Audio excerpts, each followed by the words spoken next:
Szeretettel köszöntöm minden lelkes résztvevőnket a mai rendezvényünkön. Amikor 3 hónappal ezelőtt ezt a rendezvényt kitaláltuk, akkor azt mondtam a kollégáimnak, hogy akkor leszek boldog, hogyha sikerül egy teltházas rendezvényt összehoznunk. Úgy látom, ez majdnem sikerül, de biztos vagyok benne, hogy a nap folyamán még sok kedves vendégünk fog érkezni, úgyhogy nagy szeretettel várjuk őket. Abban is nagyon bízom, hogy önök ugyanolyan lelkesedéssel fogják ezt a napot végighallgatni, mint amilyen lelkesen mi erre készültünk. De miért is csináljuk ezt a konferenciát? Ahogy Petra már a bevezetőjében említette,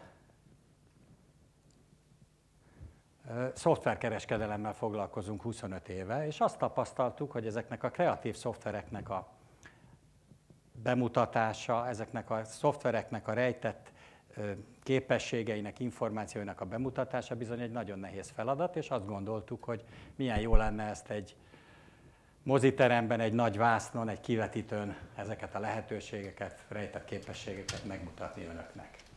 Ráadásul olyan szakértő kollégák fogják ezt ma bemutatni, akik világszinten ismerik és használják ezeket a szoftvereket. Kérjük önöket továbbá arra is, hogy a rendezvény Facebook oldalán tegyék meg megjegyzéseiket, szóljanak hozzá kérdéseikkel és inspirációkkal, és ezzel is emeljék a rendezvény fényét, illetve azt, hogy könnyebben megismerjük egymást és az előadóinkat.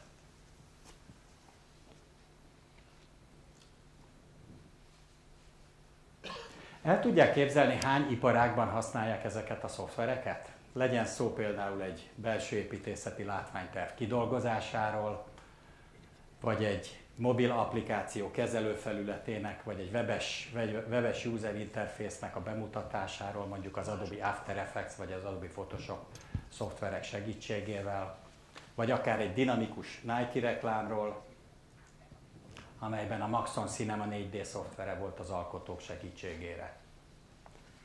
De természetesen gondolhatunk olyan filmekre is, olyan mindenki által ismert filmekre, mint a Doctor Strange, az X-Men, a Gyűrűk ura, vagy a Star Wars, vagy éppen az Avatar.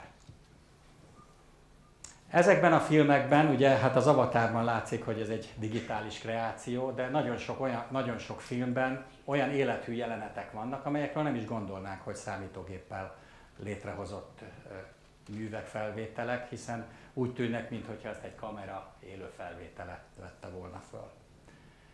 Bizonyára mindenki előtt ismert a James Bond filmek megszokott intrója.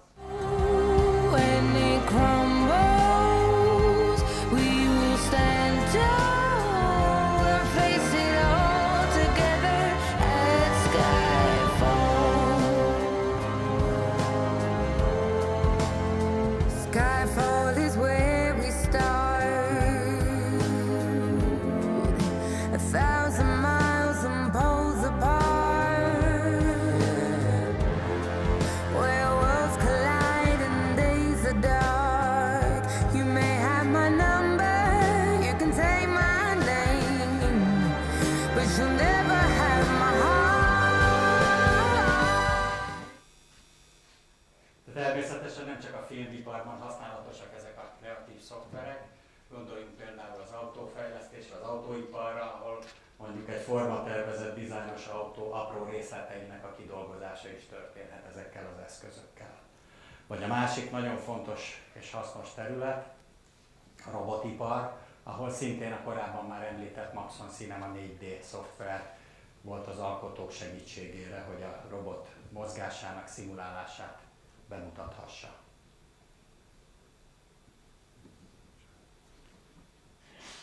Illetve van még egy nagyon fontos terület, ahol ezek az eszközök szerepet játszanak, ez a játékfejlesztés, a játékipar, ahol a játék terének gyönyörű grafikus megjelenítésében, a térbeli modellezésében is szerepet játszanak ezek a szoftverek.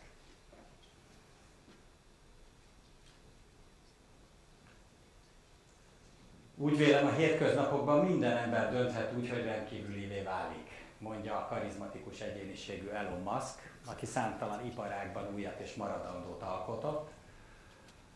Gondoljunk csak a PayPal, a SpaceX, a Tesla vagy a SolarCity cégekre.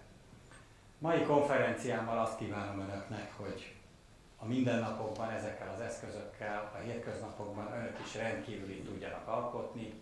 Jó szórakozást, jó feltöltődést és inspirációt kívánok önöknek. Egyben engedjék meg, hogy felkonferáljam a színpadra első előadókat, Hranitzky, designert, a 2D-s és 3D-s mozgóképes animációk mesterét, aki az Adobe After Effects program hatékony használatán fogja önöknek bemutatni. Robert, I would like to introduce you to the stage. Thank you. Thank you. Thank you. Thank you for inviting me. Thank you also for Maxon and also for Joey, of course, for the organization, and thank you all for coming. So, good morning. Okay, let's try this again. Good morning. Good morning. Not so bad. But maybe we should try this in your local language. So how about jó reggelt? Ez már jobb. Nagyszerű. Nagyon örülök, hogy itt lehetek. Most csak ez a napra tanultam magyarul. Remélem, hogy valamire elmegy, hogy megérthető, mit mondok. Valamire elmegy? Így? Működik? Furcsa hangzik kicsikét. Hiszen a szüleim magyarok, azért tudok magyarul beszélni, az a igazság. Én nagyon ritkán beszélek magyarul, a szüleimet németül beszélek egész idő alatt, 35 éve vagyok Németországban már. Münchenben lakok 10 éve, 11 éve, sőt, ott dolgozok szabadúszónak, motion graphics design csinálok. És nem fogom az egész prezentációt csinálni magyarul, mert persze a special phrases, mint tudom én, compositing, honnan tudjam mi az magyarul, nem használtam. Honnan tudjam, szóval After Effects-ről fogunk beszélni már, az lesz a fő dolog. De vicces volt, mert amikor megérkeztem, legalább 10 éve voltam Budapestben. A taxis emlékezett rá, hogy mennyire jól lehet káromkodni magyarul. Hihetetlen volt, olyan jó volt, olyan szavakat hallottam, hogy rég nem hallottam, nem fogom megismételni itten, de csak is nagyon vicces volt. Szóval akkor bemutatni egy pár dolgokat After Effects-ről, egy kicsit az én munkámról, és hogy lehet dolgozni, inspirálódni, vagy tanulni egy pár dolgokat. És szóval mindenki csak egyszerűen üljön le, pihenjen, és remélem, hogy ez egész egy nagyon sima dolog lesz. És mielőtt kezdünk, hogy mindenki fejre vegyen rendesen, gyorsan bemutatom az én showreelemet. Egy pár munka van benne, ami csak régebben, egy pár újabb munka van benne, de minden After Effects, cinema, meg ilyesmi.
Szóval, miért elkezdem mutatni egy pár dolgokat, mindig szeretek mondani egy pár dolgokat a munkánkról.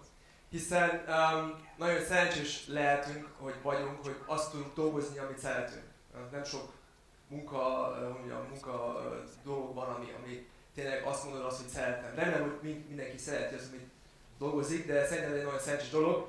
Avval együtt a munka és hogy az egész grafika, az csak grafika. Nem fog senki meghalni, hogyha nem leadod a pontos időben, vagy hogyha nem annyira szépen néz ki, mint kellene. Szóval nem fogjuk megvédni a földet csak a munkával. Az mindig segít nekem a dolgot a perspektívával tartani, hogy persze fontos a munka, de csak is egy kicsikét nyugodtan csinálni, meg az egészet olyan fun, hogy mi az a fun, az magyarul a viccet megtartani az egészben. És azért szerintem ez a kép elég jól bemutatja azt, hogy néha dolgozunk, van egy supervisor, vagy egy főnök, és azt mondja, ne kicsit balra, ne kicsit jobbra, és mit tologatunk, csak egy WC-t. Szóval tulajdonképpen egy kicsit úgy reflektálja, hogy néha milyenek a projektok. Ezt megtaláltam cgmemes.blogspot.com-on. Szerintem elég vicces, hogy dolgozunk. De miről fogok beszélni konkrétan? Első dolog, hogy mi egy pár újdonságokat After Effects-ben, szóval what's new in After Effects. A másik lesz az én legszeretettebb pluginok After Effects-be, és a harmadik kicsit meglephető, először beszélek arról, most csak fejeztük be ezt a projektot 3 hét előtt körülbelül, és ez olyan bemutató, hogy csináltuk egy Tokami Opening Title filmet. És kezdjük először a After Effects dolgokkal, szóval direkt bemegyek After Effects-be, mutatok egy pár dolgokat. Ki dolgozik After Effects-el itten? Jelzem? Oké. És a többi? Cinema? Ki dolgozik Cinema? Oké. Photoshop? És ki fizeted a Photoshopot? Alright. I'm switching to English now, so it's easier for After Effects. So After Effects mode is English mode, so I hope you can understand me well. I try to speak clearly, and let's go with some fun. So for After Effects, I see there are some users there. For those who are not using After Effects, please use it. If you use Photoshop, it's the same thing, just with the timeline. So you have layers and all the cool stuff. So After Effects is my favorite tool next to Cinema 4D. So those tools really work well together, not by accident, but they basically are meant for each other. So it's really fun. So the first thing I would like to show you is in After Effects is that you can actually go to preferences, and now you can specify a new project template. So this is like a small thing, but it's a big thing at the same time, because every time you set up a project, the first thing you do is you do folder, like footage, the next one is graphics, the next one is sound, the next one is temp or whatever. And you can create that template before as an empty project, save that project, and then you can just say whatever, when I open up After Effects and I would like to create a new project, then this project will be opened up, so I can choose that. So it's very straightforward. A little feature, but saves a lot of time. So the next thing is rendering 3D stuff. So I have this composition open, and I think looks pretty sweet. It has some vector graphics, so it's all Illustrator. It has a ton of layers, and I would like to turn this into a 3D animation. Okay, so the typical way would be to go ahead and convert everything into shape layers. So everything is a shape layer, and as you know, shape layers can be animated. You can animate the stroke length and the width and everything, so it's very flexible. You should try that if you haven't before. It's a very, very powerful and very underestimated feature. Then I would essentially animate the shape layers. So that's what I explained, like just animate some strokes, let some shapes fly in, and that's basically it. But there's no 3D animation whatsoever. It's just plain 2D animation. I can also show you the keyframes, so it's very simple, nothing too fancy. So let's animate it in 3D. So what I would do there is actually have some camera panning, or actually camera dolly towards the letters. But of course I could also change the perspective and everything, and I'll show you that in this next one here. So here you can see we already have some drop shadows, and let me just choose the camera, and I can orbit around if I toggle this off. So you will see, so we have now the 3D stuff. And let me just go ahead and go a little bit closer. I'm going to focus on the R, because R is kind of my favorite letter. No, I'm just joking, but it's there, I like it. And so let's find the R. So here's the R. And let's solo that one. Okay? And I'm going to solo the background.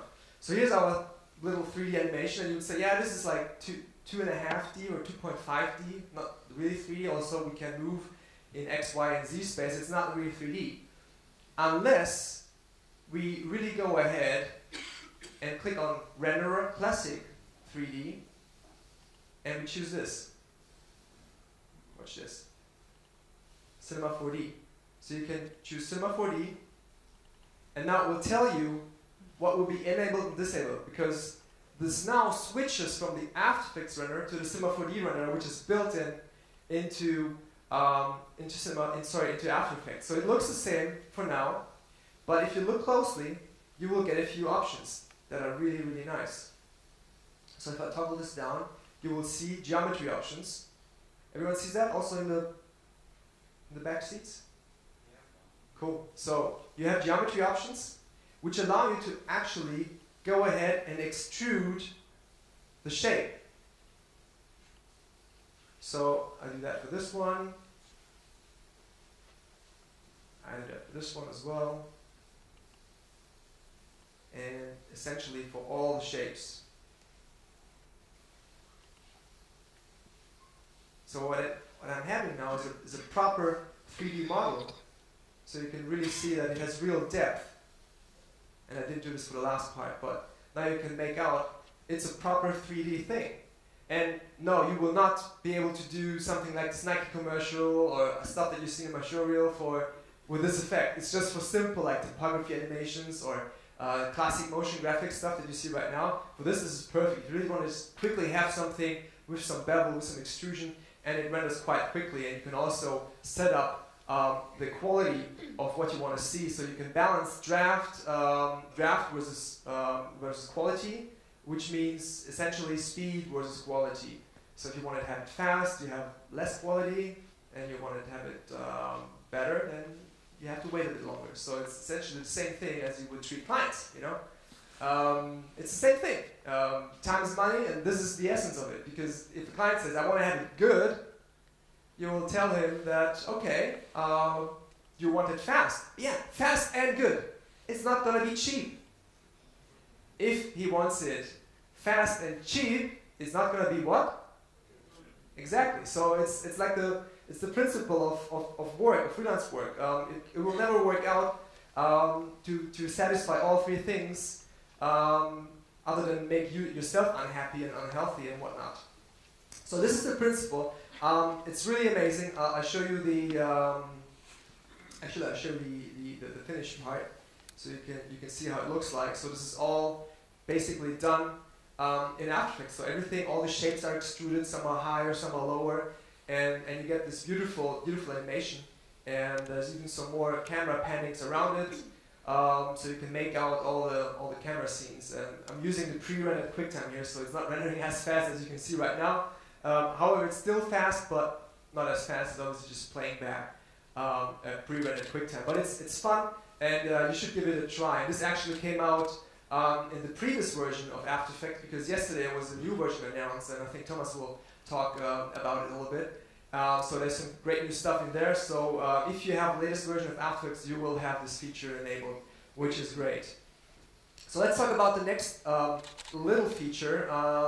It's just like little features that being added. It's not like After Effects is updated once every 2 years and you have 20 new features. After Effects is updated like in smaller, shorter intervals, and they add, you know, obviously not 100 new features, but maybe 10 or 5 per update. But in essence, it will still give you a lot of new features over the course of the year. And one of the this sounds so silly. It's such a small feature, but it sounds actually silly to say that, but it's a feature I use so often, it's crazy. So you get a video, for example, or you render a 3D animation as a sequence, and then it plays, and then when it stops, you want to hold the last frame, right? Because you want to do some animation After Effects, some effects, or the logo just stays there, you just want to scale it up, or whatever. So let's say you have this, what is it now, 6-second animation, or 7 seconds? And the client comes back and says, "Oh, I want to have it 10 seconds," and we all know clients. Okay, let's be honest. They call Friday at 5 and ask for things for Monday, and you go like, "Hang on, what do you mean Monday? Yeah, you have the whole weekend." No, not gonna work on the weekend. So here's the thing. I change it to 10 seconds, so this thing plays back and it finishes, but I want to stay on this one here. I want to fade it out or do some stuff in After Effects, because the time I see create is too short. So what can you do? You would have to go in and create a freeze frame and specify that and everything. It was possible, it was just clumsy. Now you just go in and go to time, freeze on last frame, bam, and you're done. And now it just frozen on the last frame. This sounds like a super small feature, but it's something I use so much and so often. It's actually saving me a lot of time. So that's great. The next thing is actually adding markers. So for example, if you add a marker, and this is not a small feature, but rather big, you know, to animate for timing, to music, sound effects, whatever, I have usually tons of markers in there. And of course you can double click a marker and you can specify the length, the duration and everything, so it's a little bit complicated. So it's easier now to hold on the Alt key or the Option key and just to drag the length of the marker. This will really help you. And in fact, speaking of markers, the new version of After Effects, sorry to spoil it for Thomas, the new version has colored markers. Yes. Isn't that great? It is. So let's see what else is new. The whole After Effects core has been rewritten, so it's much faster and much more responsive. So the UI is now separate to the rendering, so you can actually manipulate things on the footage while the rendered core is rendering in the background. So that means, for example, I just hit play, and you can see it's not caching it. Well, it is caching it, but at the same time, it's playing it back in real time. So in essence, it's a lot quicker, and the feedback is much faster. And you can, for example, select things and you can hide things, and this was not possible before because obviously it would always stop when you click something. But now you can just go ahead and change things. And why is this important? Well, because of clients. They tend to sit next to you and say like with the toilet, you know, push it to the left, push it to the right. Oh yeah, can you make this darker, and can you vignette it, or can you make the vignette darker? And you go like, of course I can. That would be 200 euros, but I can. You know, so I'll make that darker, so you see the vignette. I can turn it on and off, and this thing will continue to play. I mean, this is pretty cool. But you can also add, let's say, hue, saturation, and you can colorize this thing. Or actually, hang on, that's wrong. I should add a new adjustment layer and add that on it and colorize it. And turn up the saturation and make it. Let's make it blue. Actually, it was blue before, so that sucks. But let's make it green. And it still plays back because it's GPU accelerated effects. So Adobe is adding more and more GPU accelerated effects. Obviously, the most commonly used ones are going to be added first as GPU effects. There have been added some more for last night's update. But this is, I think, really beautiful. It helps to speed up your workflow. And the same goes for sound. You know, if you have a clip with sound, and if the sound is working, then you actually hear sound, you know. So normally. Now it's working. Now it's working. Now it's working. Thank you. So now you hear sound, right? So you hear sound, you see video, everything is playing back in real time. It's beautiful. It's a 1080 clip. It's an MP4. It plays back. It's cool. So that's just some of the new features. So what about some more stuff?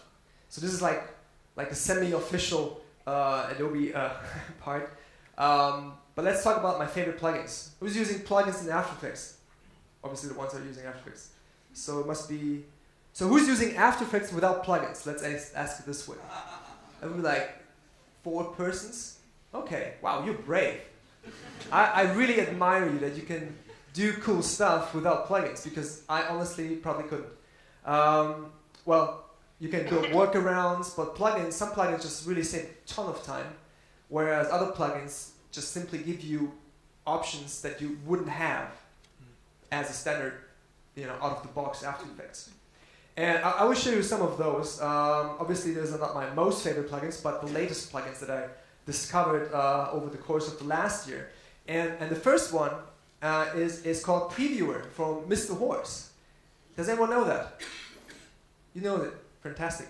Mr. Horse, it's crazy. When I saw it first, I thought it's a joke because they have a guy dressed up as a freaking horse with a horse mask running around on the computer, and it's like, yeah, this is seriously, I'm going to spend money on some idiot that has a horse mask on. I looked at it, turns out it is awesomely good.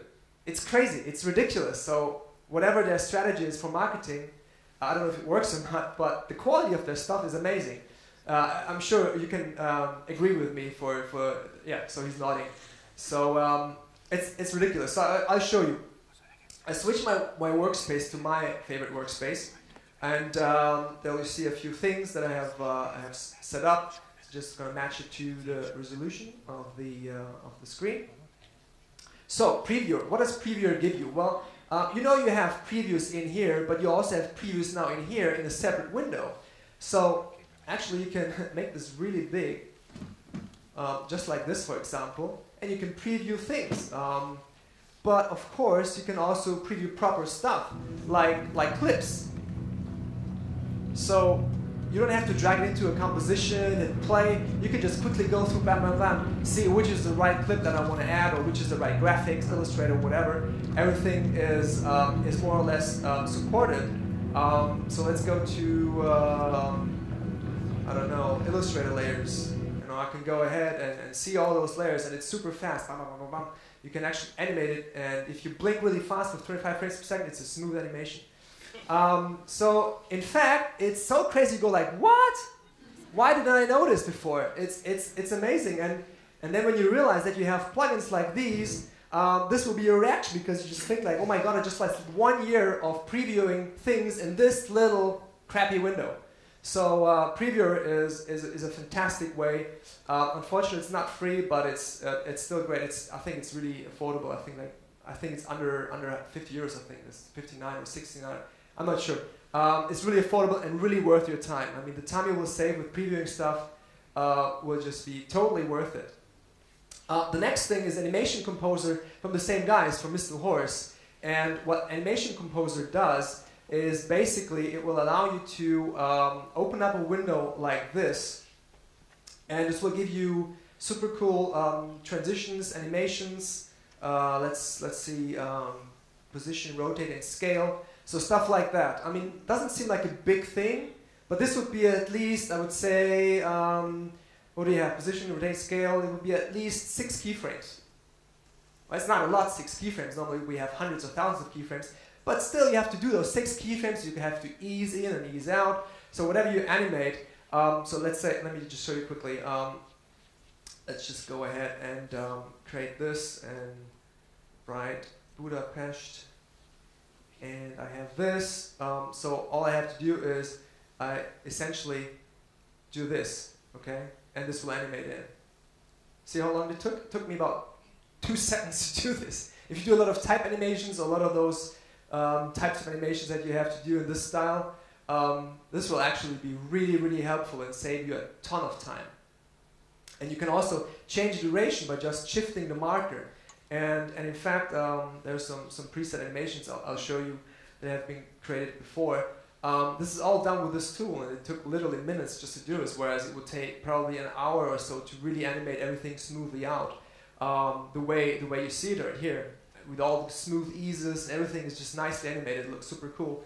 But you can just go ahead and let's say you want to shorten everything, so everything has to be more dynamic. So you grab all those markers, and while this thing plays back, let me just limit it so we don't have to see everything. This thing is now much faster, so you can tweak all the parameters and everything. It's actually even a bigger facepalm to realize how much time this will save you than previewers. So I urge you to check it out. It's really fantastic. Go to Mr. Horse, and then you will see that. And especially, probably this is easier to see. You can just shift that and make this longer, for example, and then the whole timing is changed. Animating like this is so much easier. If you do stuff like that, believe me, you will save so much time. Of course, you don't tell your client, and you bill the same. Okay? So, between us. And you give me 10% of your... Alright, so let's talk about the next thing. And the next thing, it has to be a Video Copilot thing. Who knows Video Copilot? Right? Andrew, crazy guy. He's just an incredibly talented guy. He's not doing only great stuff and great tutorials, they also do great products. And one of his plugins that is free, in fact, is Effects-szel. Oh, by the way, Animation Composer is also free, so that's cool. But Effects-szel is a little plugin here that allows you to actually go in and do crazy good stuff. What does it mean? Again, not the big fancy stuff, but helpful stuff that will, again, save you time. And we all know what is time? Money. So essentially, it will save you money. So that's a very helpful thing. So why is this important? Well, what can it do?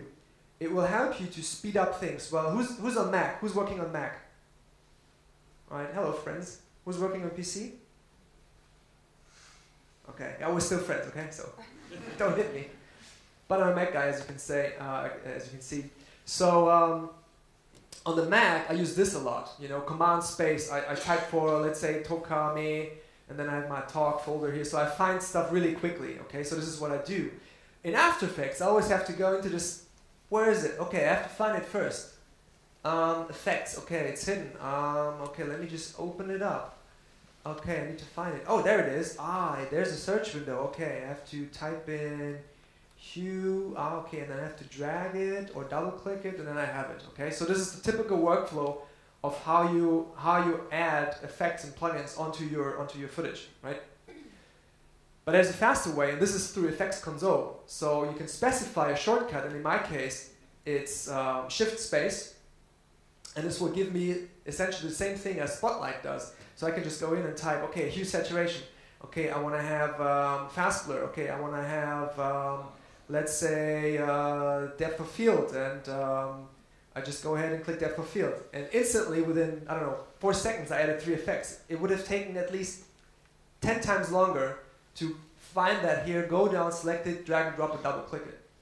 It's a crazy time saver, and this will really speed up your workflow. And in fact, you can modify the hell out of it. So you can specify everything. You can choose the color, if it's dark or light. It's probably too bright for this, but in essence, this is really beautiful, beautifully done. And you can also specify specific shortcuts, and you can also blacklist effects. You know, if you have like really shitty effects that you don't want to use because they're just too slow or legacy, or you don't like them, or you have a third-party plugin that does it better, or whatever. You can specify all that in blacklisting and favorites, and you can even specify the hierarchy for things that start with the same letter. For example, blur. You can say like, oh no, I don't like the fast blur, I like the Gaussian blur, so this will be upper on the hierarchy. So you can specify all that. But it doesn't stop there. It also allows you to actually create screenshots. And this is something that I do in my design process quite a lot. When I have to send iterations to the client to show him how this or that looks like, I go to composition, save frame as, file, and then you have to go to the render queue and save the file as a JPEG. It takes so long. It really annoys me. So what I can do here is I can just quickly do a screenshot of this frame. I can go ahead and do a screenshot of this frame. Oh yeah, there's the girl, I like that. So let's go ahead and do a couple of screenshots. And when I open up Effects console, you can see you have your screenshots here, bam, bam, bam. You can go ahead, say export, export it onto your desktop, send it to client, and you're done. It's super nice. You don't have to go to the render queue. It just saves you a ton of time. Beautiful thing. You can also export the screenshots here right away to the clipboard or to PNG. If you have Photoshop open, you can clipboard it, paste it in Photoshop right away. Again, saves you a ton of time. You like that? I don't know if you're like bored or asleep. I can't see because it's super bright, so I hope you're enjoying it. But it might not seem like a big thing, but believe me, these things that I'm showing you right now are really gonna help you save up on some time. Cool. So, is that my timer there? How much time I have left? Yes, so I have 15 minutes. 15 minutes. Okay, 15 minutes now, which is perfectly on time for the next thing I would like to show you. It's going to be the making of Tokame opening titles, and it's going to be like a short making of. I'm going to keep it really simple because I could fill a whole day talking about it. It's been a really fun project to work on, and I was the director of it. I worked with Daniel Henjes on the 3D part. Music was done by Andy Thoma and Michael Farkas, incredibly talented musicians, and the edit was done by Michael Münch. And you know, you ever feel like this with clients or with projects where it's just like not going anywhere because feedback loops and I don't know what, or the briefing and everything? Well, for this one, we didn't have a briefing. The briefing was do some cool shit. So, all right, I can do cool shit. At least I hope so. And they said the title is, or the theme is Dream Big. And you have 6 speaker names that you should show. So you have crazy good designers like Joshua Davis, G. Monk, Seb Lester, Dominic Wilcox, and so on. And obviously those names have to be in there. And there's a tendency for conferences to have cinema quality like opening titles now, like conference like Off or even Adobe Max or anything. You have like an intro that's 1, 2, 3 minutes long that looks like an opening title for a movie. It's crazy. So, but I like that trend because I love opening titles. It's the great combination of film, a little bit of storytelling, animation, typography. I love typography. So basically it's everything in one, everything that I like in one little piece of work. It's not like a 90 minutes movie, but it's a 1 to 2 minute thing. And for this, we essentially wanted to create a bizarre, mysterious world that you don't really realize what it is, but also have a conceptual connection to each of the speakers. So whenever you see a speaker name, there has to be some relation to the visual behind it. And the relation is essentially a projection of some of their artwork. So whenever you see a name for G-Monk, it's G-Monk's work that you see. If you see Joshua Davis, it's Joshua Davis' work that you see as a projection. Everything is like a dream sequence, so there's someone that is dreaming and sleeping. And without further ado, do you want to see it? I would like to show it to you, then we can talk later and you see it. And we need sound for this one.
So yeah, that was it, basically. So 1.5 minute thing, introducing everyone and giving the audience a nice little atmosphere to get this whole thing started. So really briefly, before going into some After Effects stuff, we had some ideas about how to visualize the whole projection thing. So we looked online for a couple of images, kind of style frames, created this mood board just to help us find ideas and imagery on how this could potentially look like.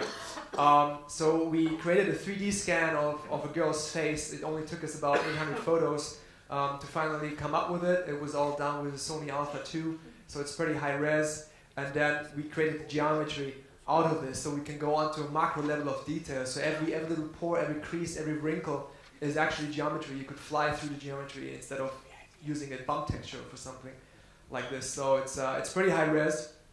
With a couple of first test renders, so this is the actual model without any texturing or so. So this is how it looks like. We did some tests in Arnold first, because Daniel is like the Arnold guy to work with. But we decided to use it with physical render because we were using Zinc render, and at that time they only had physical.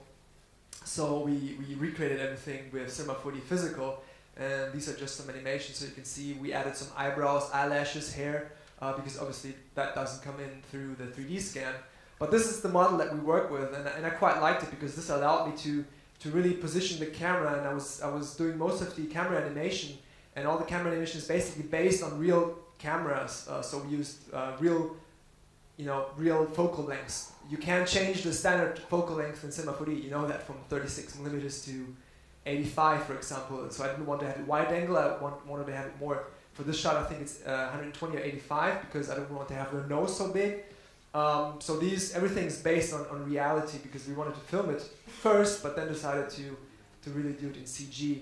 And then basically we had to go in and find artwork that had good contrast from each artist. And this contrasting artwork, because everything that is basically white is illuminating the scene, and we wanted to have a very dim light, so it had to be very little bright area. So we had to basically find for each artist, find some areas that we could project onto the face, and use GI render. So the global illumination allowed us to get that look that we wanted of just the face being illuminated by a projector, just as I would look into the projector right now. And this is a breakdown of some of the layers that we did, so you can see the raw render and the depth of field and the particles. Everything was added in After Effects, and I will talk about that in a minute. But it was a lot of compositing, and the whole render part was really crazy. We used a couple of layers, depth layers for the depth of field. We had a separate layer for the volumetrics, so basically for the rays of the projector. Particles are flying. You see them more or vividly or better in the bright areas of the light as you would in reality. So when it came to rendering, we found out that we could really cook on our CPUs. I wasn't so hungry at that time, but we found out that we have to use Zinc render to be able to pull it off, because one frame was between 1.5 and 4 hours. So essentially, we figured out that if we rendered it locally, we will finish the title sequence for next year's conference. And they weren't too happy to find that out, so we thankfully were supported by Zinc render. And so in essence, for a shot that, let's say, I did the joke yesterday with Jonas. So once we had 100 frame chunks of shots. The long frames were 125 frames. Long shots, so let's say 100 frames, 2 hours, which was maybe the average. You would have to wait 200 hours to see 4 seconds of animation, right?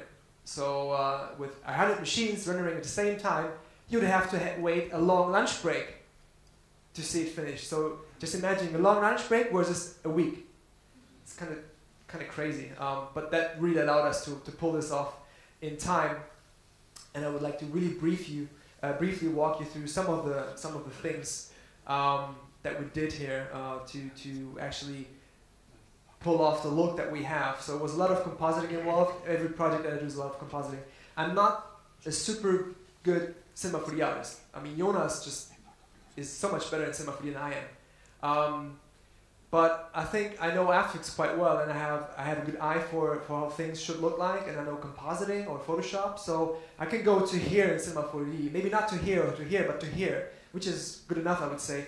And then I add the rest in post. Okay, I add imperfections, blurs, vignettes, grading, looks, whatever, typography to actually come up with a final look. So I like to work with guys that are better than me in Cinema 4D, and I add my skills on top of that. So the first thing I would like to show you is how we create the floating particles in After Effects. We didn't do those in Cinema 4D, but as you know, you can import C4D files, and you can also see those C4D files here.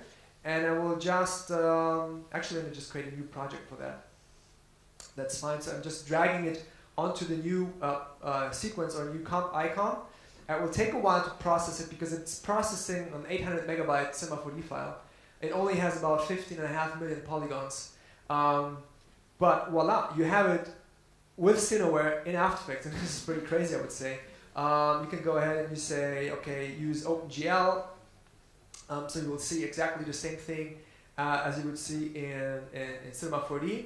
It takes a while to cache it, but once it's cached, actually you can really just scrub through this thing. And it's the high-res 15 million polygon model thing that you can work with. So it's nice to have this in C4D, but what should we do with this now? Well, for this we can go ahead and we can extract the camera data. So I just click on the extract button here, and this will look into the camera, and it will find, okay, we have a camera here that I have in After Effects, and I have a null object that has a point of reference. And I will use this null object to actually go in and let's say, let me see if this one is the one. Okay, so this one is the one. I actually created a particular layer, and you don't see anything because let's move to this one. Okay, so for particular, everything is normally zeroed out, and I can go in and specify the position. So looking at the position, it's like 1 minus 8, 9, and it's the same position that in essence is here more or less. So by importing this data from Cinema 4D, I could specify where I would like to have those particles. And as you can see, if I play that back, you see those? Or are they too small? I'll make them a little bit bigger so you can see them on screen a little bit better. Particle size, let's crank it up so it looks like snow. Okay, but you get the feeling. So I use really tiny particles, and I use the volumetric light as a mask to really mask out only the areas that you would see. So let's jump into the imported layer. So here you have this is the raw render. So this is how it looked like out of CD4D. It's fine, but we're still not there yet. So I used some reduced noise to get rid of some of the noise from Neat Video. It's actually really fantastic. So you can make out some of the noise areas here. So if I toggle this on or off, this will remove the noise. It's quite nice. Then I added some curves to brighten it up, and added some sapphire glow just to give some glow to these areas, which is fine. So then I went ahead and used some compositing. So I added some of the volumetric lights. So you see these are just some lights as a separate pass. And the same light was used as a mask for the particles. Because obviously, if you have light, you would only see particles where the light beam is going. So this was used as a mask. So you have the small particles, you can't really see them right now. And then I added depth of field. Depth of field via Frischluft. It's a plugin that allows you to specify a depth layer, and this is a depth layer, and you can really go in post and specify where you want to see the depth. So you can say, I want to have this area sharp, or I want to have this area sharp, and this will allow you to choose the focus point and the focus areas of your liking the way you want to do it. And then I added some more particles, optical flares, obviously just give some light impression, a little bit of vignetting, and finally a look that was defined by curves, but also Mojo. Mojo is a plugin, it's part of Red Giant Magic Bullet, and this allows you to really tint and create different styles really quickly. So I want to have this green, bluish look of it to come up with a final look, and this was how it was done. And obviously, the last thing I would like to show you is how I add chromatic aberrations. And chromatic aberrations are these little imperfections that you can see here. It's something that you would try to avoid with a real camera, with a real lens, but it's a physical phenomenon that is there, and it's simply there. And you have to the edges of the image, you have those fringes, those edges of red and blue. This will make it slightly unsharp. So if I toggle this on and off, you will see the difference. You know, just this tiny little detail, but this will add a lot to being more realistic. And of course, some grain at the end, so you can see here without grain and here with grain. So that's really cool. And this is how basically the whole thing was done. I just quickly play like the first 30 seconds of the making of video that we have. We're running short of time, so it's gonna be it's a 5-minute video. Everything is broken down. I will do some talking over it. You see my studio, how we worked. Obviously, this is just to generate hits on Vimeo, so that's why I'm not showing it to you. But in essence, you have to go to Vimeo and check it out. Vimeo.com/Hranitzky, or follow me on Facebook, Twitter. Drop me a line. Fear not, I'll be back at 1 o'clock to show you some other cool stuff. Obviously not this one, but it's going to be some other hopefully exciting projects. So köszönöm, hogy mindenki szépen hallgatott és figyelt. Rendesen mondom. Én nagyon élvezem itt beszélni nektek, mondani, mutatni dolgokat, és köszönöm szépen, és most mindjárt fog jönni a Jónász, azt hiszem. Na, köszönöm, és